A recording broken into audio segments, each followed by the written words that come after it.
తాకట్లో ఉన్న మీ బంగారాన్ని విడిపించి ఆ రోజు ఆన్లైన్ రేటుకి కొంటాం. Sharma gold company. నమస్కారం అండి, వెల్కమ్ టు సుమన్ టీవీ. నేను గీతాంజలి. ప్రస్తుతం మనం కాకినాడలో ఉన్నటువంటి కొప్పవరం గ్రామంలో ఉన్నానండి. ఇక్కడ ప్రణవాశ్రమం అందరికీ తెలుసు. మనతో పాటు ఉన్నారు స్వామిని సుమిత్రానంద సరస్వతి మాతాజీతో మాట్లాడదాం. అమ్మ నమస్కారం. నమస్తే గీతాంజలి గారు. ఎలా ఉన్నారమ్మా? సంతోషం, బాగున్నాను. ఒక ప్రశ్న, ఈ రోజుల్లో చూస్తున్నాం కదా, స్పిరిచువల్ టూర్స్ అన్నీ చాలా ఎక్కువైపోతున్నాయి. ఎవరి ఇన్స్టాల్లో చూసినా, ఫేస్బుక్ ఇవి చూసినా మంచి ఫోటోలు, పలానా స్థలానికి వెళ్ళామండి, మేము దాదాపుగా హిమాలయాల దాకా ఇలా వెళ్ళామండి, అక్కడికి మా ఫ్రెండ్స్తో పాటు వెళ్ళొచ్చాము, ఇగో వాటికి సంబంధించిన ఫొటోస్ అని చూపిస్తున్నారు. కొన్ని ఆధ్యాత్మిక కేంద్రాలకు వెళ్తున్నారు, అక్కడివి కొన్ని ఫొటోస్ చూపిస్తున్నారు. అంటే ఇది కేవలం టూర్ లాగానే అయిపోయిందా? అసలు ఆ ప్రదేశానికి ఎందుకు వెళుతున్నారు, అక్కడ ఏం పొందవచ్చు, ఏం పొంది వస్తున్నారు అనేది ఒక ప్రశ్నగా మారిపోయింది. దీన్ని అసలు మీరు ఇప్పుడున్న పరిస్థితులను ఎలా చూస్తారు? యంగర్ జనరేషన్ మరి ముఖ్యంగా. యంగర్ జనరేషన్ వెళ్ళడం మంచిదే. ఎందుకంటే పార్టీలు, పబ్బులు ఎలా వెళ్తున్నారో టూర్ కూడా అలాగే వెళ్తున్నారు. అలా వెళ్తున్నారా లేకపోతే తెలుసుకుంటున్నారా? కానీ అట్లీస్ట్ వెళ్ళినప్పుడు ఎంతో కొంత తెలుసుకుంటారు.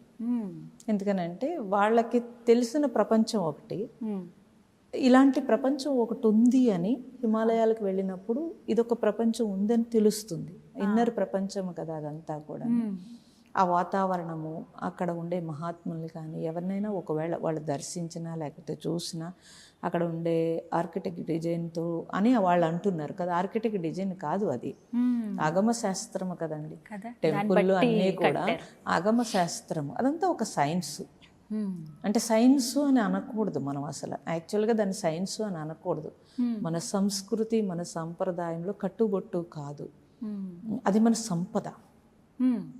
హిమాలయాలు అనేవి మన సంపద. అసలు ఒక ఎనర్జీ అంటే పర్వతాలు కదా, ఎనర్జీ పర్వతాలే అవన్నీ కూడా.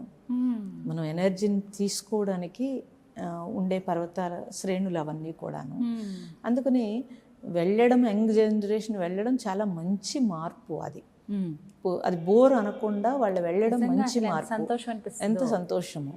కానీ వాళ్ళు ఎందుకు వెళుతున్నామనే తెలుసుకుని వెళ్తే మాత్రం చాలా మంచిది. ఎక్కడెక్కడికి వెళ్ళాలి, ఏ ఏ ప్లేస్లను గూగుల్ కొట్టుకుని అవన్నీ చూసి వెళ్ళడమే కాకుండా, వెళ్ళిన ప్లేస్లో అక్కడ వైబ్రేషన్ ఏంటి, ఏ ఏ మహాత్ములు అక్కడ ఏం చేశారు అని తెలుసుకోగలిగితే కనుక వాళ్ళ జర్నీ మారిపోతుంది. చాలా వరకు థింకింగ్ మారుతుంది. ఎలా వెళ్ళినా ఆ పుణ్యక్షేత్రాల్లో అదంతా దేవభూమి అండి, అదంతా దేవభూమియే. అయితే ఆ దేవభూమిలోకి వెళుతున్నామని తెలిస్తే కొంచెం మన రాక్షస పనులన్నీ తగ్గిస్తాం.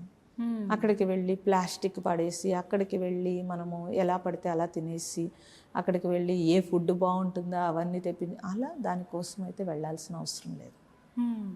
అలా కాకుండా కొంచెం ఆ చరిత్ర, కొంచెం దాని చరిత్ర, హిస్టరీ అనేది అక్కడ బోర్డు చూసి హిస్టరీ కాకుండా ముందు నుంచి మీరు ఎక్కడికి వెళ్తున్నారో దాని హిస్టరీ మొత్తం తెలుసుకుని వెళ్ళగలిగితే కనుక కొన్ని ప్లేసెస్ ఉంటాయమ్మా. ఆ ప్లేసెస్లో కూర్చుని మీరు మెడిటేషన్ చేసిన కేంద్రాలు కదా, చాలా శక్తి క్షేత్రాలు, ఆ ప్లేసెస్ విశిష్టత, ఆ భూమిని అలా తయారు చేసి ఉంచారు మహాత్ములు. సైంటిఫికల్గా కూడా వాళ్ళు ప్రూవ్ చేసి నిరూపించి ఉంచారు. అందుకని ఆ తర్వాత వాళ్ళ తపశ్శక్తిని అక్కడ దారబోసారు చాలామంది. అందుకే కొన్ని ప్లేసెస్కి వెళ్ళగానే అనుభూతి వచ్చేస్తుంది, ఆటోమేటిక్గా వచ్చేస్తుంది. ఎవ్వరూ కూడా వాళ్ళ సాధనా శక్తిని పట్టుకెళ్ళలేరు. ఉంటే వెనక జనరేషన్ శిష్యులకు అందిస్తారు, లేదంటే భూమికి ఇచ్చేస్తారు. అలా మహాత్ములు భూమికి ఇచ్చేసిన ప్లేసెస్ బోల్డ్ ఉన్నవి. అలాగే ఆ టెంపుల్స్ నిర్మాణంలో చాలా సైంటిఫికల్గా పంచభూతాల యొక్క ఎనర్జీని దాంట్లో స్టోర్ చేసేటట్టుగా మనకి నిర్మాణాలు ఉన్నవి. అందుకని ఆ టెంపుల్ లోపలికి వెళ్ళేటప్పటికి మీకు ఆ రాతి కట్టడాలు కానీ ఏమైనా సరే చూడండి, లేకపోతే గుహలు చూడండి, వాటి నుంచి వచ్చే ఎనర్జీ ఒక హాయి వచ్చేస్తుంది. ఇప్పుడు జనరేషన్ అందరూ కూడా అలా తెలుసుకోవడం చాలా మంచిది.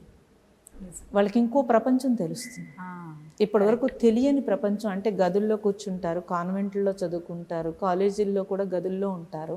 ఒకేసారి ప్రకృతిలోకి వెళ్ళేటప్పుడు ఆ వేవ్స్ వాళ్ళకి థాట్లో తేడా వస్తుంది. అయితే వాళ్ళు కూడా ఒక నియమం పెట్టుకుని వెళ్తే బాగుంటుంది.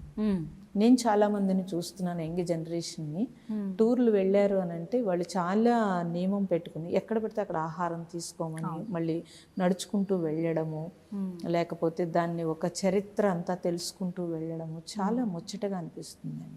మేము చూసినప్పుడు కూడా MBA చేసిన పిల్లలు, MSc చేసిన పిల్లలు ప్రత్యేకంగా అసలు ఇంట్లో ఒప్పుకున్నా ఒప్పుకోకపోయినా వాళ్ళు నడుచుకుంటూ టూర్ చేస్తున్నారు, తెలుసుకుంటున్నారు. ఒక మార్పు అయితే వచ్చిందమ్మా. అంటే చాలా మంచి మార్పు అండి. కొన్నేళ్ల క్రితం వరకు కూడా పలానా యాత్రకు వెళ్ళాలంటే 60 దాటాలి అనే భావన.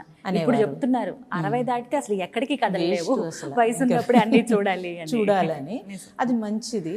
అయితే ఆ వెళ్ళినప్పుడు విచ్చలవిడితనం ఫ్రెండ్స్తో వెళ్ళే కంటే, ఫ్రెండ్స్ అంటే గ్రూప్తో వెళ్ళే కంటే, గ్రూప్తో వెళ్తే ఒక ఎంజాయ్మెంట్ వచ్చేస్తుంది.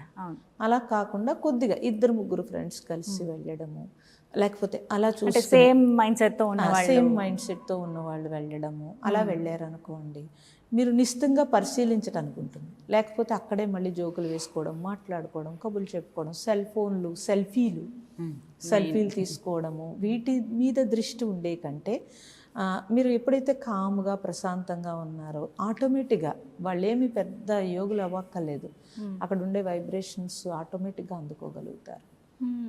మన లోపల కూడా మార్పు తెలుస్తుంది. ఎందుకంటే ఇక్కడ ఉన్నప్పుడు మనం వేరు, అక్కడ ఉన్నప్పుడు మనం వేరు. మన థాట్ వేగం కూడా తగ్గిపోతుంది. కొన్ని ప్లేసెస్కి వెళ్ళినప్పుడు థాట్ వేగం ఆటోమేటిక్గా తగ్గిపోతుంది. అసలు ఏమి రాదమ్మా, ఏమి రాదు. అది ఎంత కూడా మహాత్ములు మనకి ఇచ్చిన సంపద. అదే మన సంస్కృతి అంటే, కట్టుబొట్టు కాదు సంస్కృతి అంటే. మనకిచ్చిన సంపద సంస్కృతిలో చాలా మీకు ఆంతర ప్రయాణానికి, అంటే మిమ్మల్ని మీరు తెలుసుకోవడానికి, మీ ఎనర్జీ ఏంటో తెలుసుకోవడానికి, తద్వారా మీరు ఇంకా సక్సెస్ అవ్వడానికి ఉపయోగపడేవన్నీ కూడా మన పూర్వీకులు మనకి ఏర్పాటు చేసి ఉన్నారు. అలా మనకి చూస్తే కనుక మీరు పంచారామాలు లేకపోతే ద్వాదశలింగాలు లేకపోతే ఇవన్నీ ఉట్టినే పెట్టలేదమ్మా. అది ఎందుకంటే అదంతా ఒక లైన్గా తిరగమన్నారు, ఒకే ఆర్డర్లో చేయమన్నారు. ఎందుకంటే ఈ వైబ్రేషన్ నుంచి ఈ వైబ్రేషన్కి, ఈ వైబ్రేషన్ నుంచి ఈ వైబ్రేషన్కి అలా చేయాలి. నెంబరింగ్ కూడా ఇచ్చున్నారు మనకి, ఇచ్చి ఉన్నారు. యాత్ర అలా చేయాలి. ఒకవేళ మీరు ఇంకా పూర్తిగా డీప్ హిమాలయాలు వెళ్ళిపోతే కనుక ఇంకా ఎక్కువ చక్కగా నియమం పెట్టుకునేవాళ్ళు, ఆహారం నియమం. అక్కడ కూడా వెళ్ళి మళ్ళీ నాన్ వెజిటేరియన్ తినడము, లేకపోతే మీరేవో గ్రూపుగా రకరకాల పార్టీలు చేసుకోవడము. అక్కడ యోగులు మహాత్ములు ఎక్కడెక్కడో తపస్సు చేసుకుంటూ ఉంటారు. మనం డిస్టర్బ్ చేయకూడదు. మన వైబ్రేషన్ కూడా వాళ్ళకి డిస్టర్బెన్స్, అది మహాపాపం. అడవులు కొట్టేసి అక్కడికి వెళ్ళి హోటల్స్ కడుతూ ఉంటే వీళ్ళందరూ అక్కడికి వెళ్ళి ఆ హోటల్స్లో సౌండ్స్ పెట్టి పార్టీలు చేసుకోవడము, ఎన్నో ప్రాణులు ఇబ్బంది పడుతున్నాయి. ఎంతోమంది మహాత్ములు ఇంకా డీప్ లోపలికి వెళ్ళిపోవలసి వస్తుంది. వాళ్ళు ఒక్కసారి మనల్ని అలాగ భావన చేయకూడదు చెడుగా, మనల్ని ఆశీర్వదించేలా ఉండాలి. చాలా జాగ్రత్తగా ఉండాలి జీవితంలో. కొన్ని ప్లేసులకు వెళ్ళేటప్పుడు చాలా జాగ్రత్తగా ఉండాలి. జీవితంలో మనకు తెలియకుండానే చాలా నష్టం జరుగుతుంది. ఏ మహాత్ముడు వాళ్ళ యొక్క దృష్టి మన మీద నెగిటివ్ పడింది అంటే అది జీవితాంతం వాళ్ళకి దెబ్బ, పిల్లలకి. అదొకటి జాగ్రత్తగా కేర్ తీసుకోవాల్సి ఉంటుంది. అందుకే తెలియని ప్రదేశాలకు అలాంటి కేంద్రాలకు వెళ్ళేటప్పుడు చాలా జాగ్రత్తగా పాటిస్తే మంచిది, మంచి మార్పు వస్తుంది, తెలుస్తుంది. మంచిది. చాలా చక్కగా చెప్పారు, మంచి గైడెన్స్, ఇది అవేర్నెస్ కూడా. ధన్యవాదాలు. మంచిది.